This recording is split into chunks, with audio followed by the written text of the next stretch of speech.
Professor Anthony Flew of England and Reading University is the world's foremost academic atheist over the last 50 years, and the author of more than 30 books. His first debate with former atheist-turned-Christian C.S. Lewis in 1950 in Oxford, England, was the first time he advanced his argument for atheism. He later wrote a paper titled Theology and Falsification.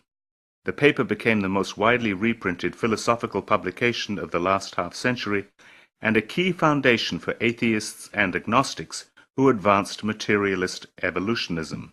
Flew's main theses were that the universe is eternal, it has always existed and always will, that life is a random process, the result or accidental product of chemical interactions.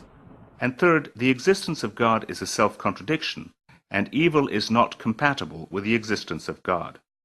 That is to say, we start and stop with the universe itself, with the everyday world of common sense and common experience, and with those hidden mechanisms of that world which are progressively revealed by the advance of science.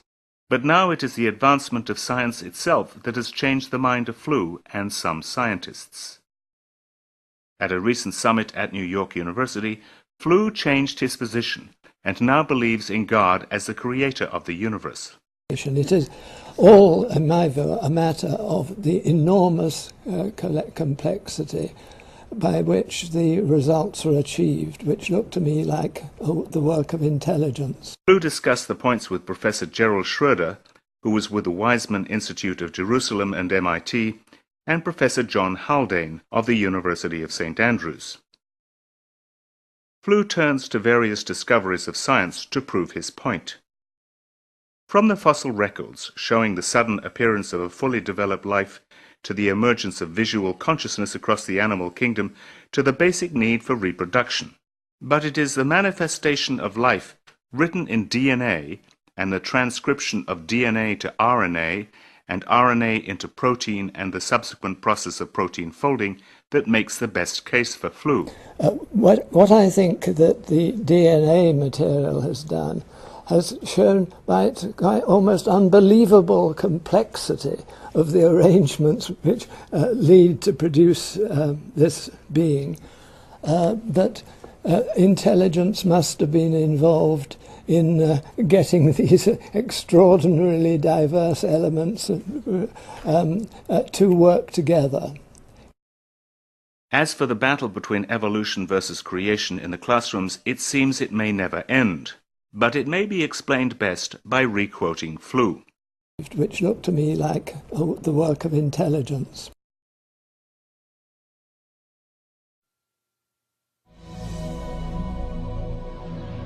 If you reverse the motions, the outward motions of the galaxies, and go backward in time, they come closer and closer together, and you reach a point finally where they're nearly infinite in density and temperature, and farther than that you can't go. So there is a beginning, there is a point in time from which it all started.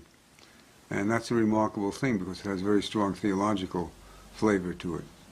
And that intrigued me because I am an agnostic. And if there was a beginning, a moment of creation in the universe, then there was a creator. And a creator is not compatible with agnosticism.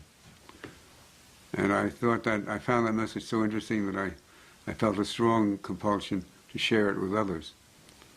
And so that's why I wrote that book.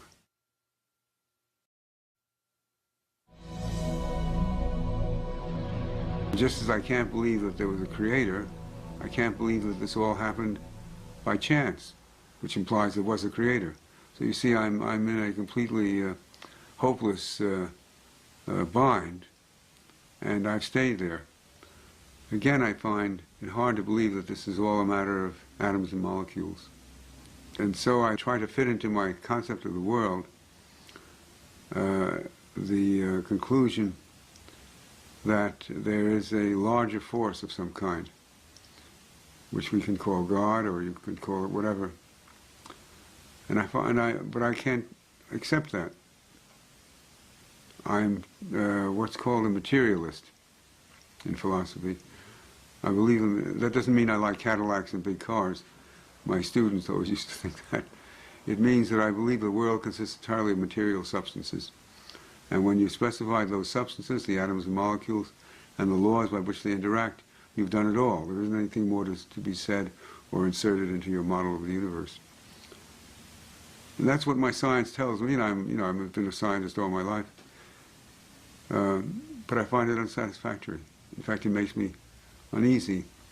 I feel I'm missing something, but it will not, I will not find out what I'm missing within my lifetime.